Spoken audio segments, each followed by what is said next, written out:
My sincere request, కాలేజ్కి వెళ్ళే ముందు ఒక్క ప్రాబ్లంతో వెళ్ళండి. అమ్మ నేను ఎప్పుడు వెళ్ళినా ఒక పర్సన్ గురించి షేర్ చేస్తాను, షేర్ చేసి నేను క్లాస్ ముగిస్తాను. చెప్పొచ్చా పర్సన్ గురించి?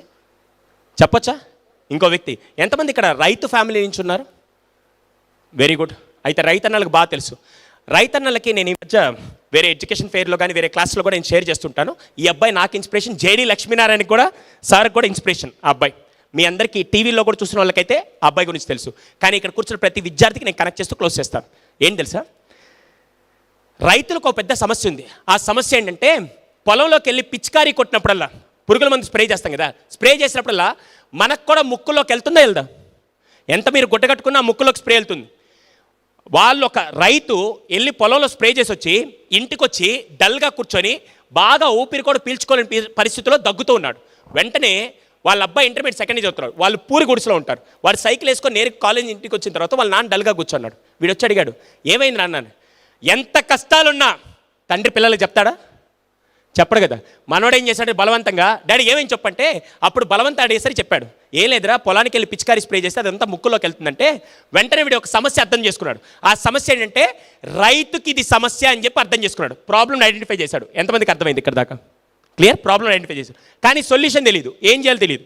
అలా ఆలోచిస్తూ ఉండి అప్పట్లో దాదాపుగా వే బ్యాక్, నేను చెప్పేది 10 to 15 years బ్యాక్, ఒక పెళ్ళికి వెళ్ళాడు. పెళ్ళిలో అందరూ పెళ్ళికి వెళ్తే ఎవరిని చూస్తారు? పెళ్ళికి వెళ్తే ఎవరిని చూస్తారు? నన్ను చూస్తారా? ఎవరిని చూస్తారు? పెళ్ళి కొడుకు ఎవరు? పంతులను ఎవరు చూస్తారా? పంతులతో మీకే సంబంధం? సరే, పెళ్ళి కొడుకు పెళ్ళి కూతురుని చూస్తాం. కానీ వీడేం చేస్తారు తెలుసా, ఇప్పుడంటే ఈ కెమెరాలు ఇవన్నీ వచ్చాయి, అప్పట్లో ఇవే ఉండేవి. కానీ ఇప్పుడు కొత్తగా డ్రోన్ వచ్చింది, తెలుసా మీకు? వాడు ఆ రోజు ఫస్ట్ టైం డ్రోన్ చూస్తూ ఇంకా పెళ్ళి వదిలేసి అందరిని వదిలేసి డ్రోన్ని నేరు కెమెరామెన్ వచ్చాడు, ఒరే నేను కొత్తగా డ్రోన్ కొనుక్కొని దిష్టి పెట్టబాకంటే, అనా లేదన్న నాకు ఒక ఆలోచన వచ్చిందని చెప్పి అన్ని వెళ్ళిపోయాడు. నేరుగా KL university first year BTech join అయ్యాడు. మీలాగే అందరూ వచ్చి ఓరియంటేషన్ ప్రోగ్రామ్ ఒకటి జరుగుతుంది. నేను అన్ని కాలేజ్కి ఓరియంటేషన్కి వెళ్తాను.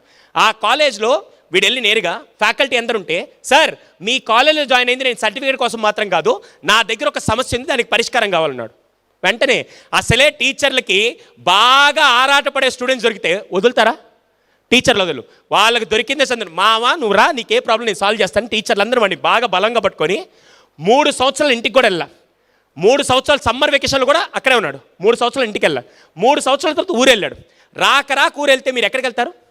ఇంటికి వెళ్తారు. కానీ వీడేం చేశాడు తెలుసా, వాళ్ళ నాన్నకు ఫోన్ చేసి రా పొలానికి వెళ్దాం అన్నాడు. అరే రాక ఊరు వచ్చే ఇంటికి రండి, లేదు నేను పొలానికి రా అని చెప్పి నేరుగా వాళ్ళ నాన్న పొలం దగ్గర రాగానే గట్టు దగ్గర కూర్చోబెట్టి నేరుగా బ్యాగ్లో నుంచి ఒక డ్రోన్ తీసి డ్రోన్కి ఒక 5 లీటర్ క్యాన్ ఫిక్స్ చేసి మొత్తం 2 ఎకరాల పొలం మొత్తం స్ప్రే చేశాడు. నాన్న ఇక్కడి నుంచి నీకే కాదు ఏ రైతుకి సమస్య రాకుండా నేను చూసుకుంటానని చెప్పి ఆ రోజు ఆ కొడుకు ఆ తండ్రికి ప్రమాణం చేశాడు. అయిపోయిందా? 4 సంవత్సరాలు బీటెక్ అయిపోయింది. తర్వాత ఉద్యోగం చేయకూడదని డిసైడ్ అయిపోయి తనకంటూ ఒక కంపెనీ స్టార్ట్ చేసి కేవలం మా నాన్న మా ఏరియాలో మాత్రమే కాదు 2 తెలుగు రాష్ట్రాల్లో ఉండే రైతులందరికీ ఇది సహాయంగా అందించాలని చెప్పి కంపెనీ స్టార్ట్ చేసి తన కింద బీటెక్ ఉద్యోగస్తులు పెట్టుకొని కంపెనీ రన్ చేస్తూ మొన్నే అమెరికా వాళ్ళు పిలిచి ఆ అబ్బాయి ఘనంగా సత్కరించారు. హీస్ నేమ్ ఇస్, అందరూ ఇంటి పేరు గర్వంగా చెప్పుకుంటారు.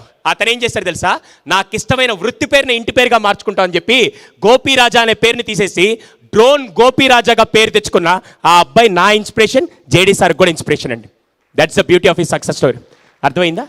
ఈ రోజు నుంచి మై సిన్సియర్ రిక్వెస్ట్, మీ ఇంటి పక్కల కానీ ఎక్కడైనా సరే ఎక్కడున్నా సరే ఒక్క ప్రాబ్లమ్ని తీసుకొని 4 సంవత్సరాలు చదవండి.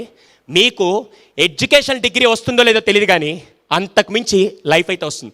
That is the real career planning of professional course. మీరందరూ కాలేజ్ చదివి రేపటి రోజున ఉద్యోగం అనే అవకాశం మాత్రమే కాకుండా మీరు ఒక ఐడియాలజీతో వెళ్తే 4 సంవత్సరాలు you can create wonders. My sincere request, ఏ ప్రాబ్లంతో వెళ్దాం అనుకున్నారు, అదొక్కటి చేయండి.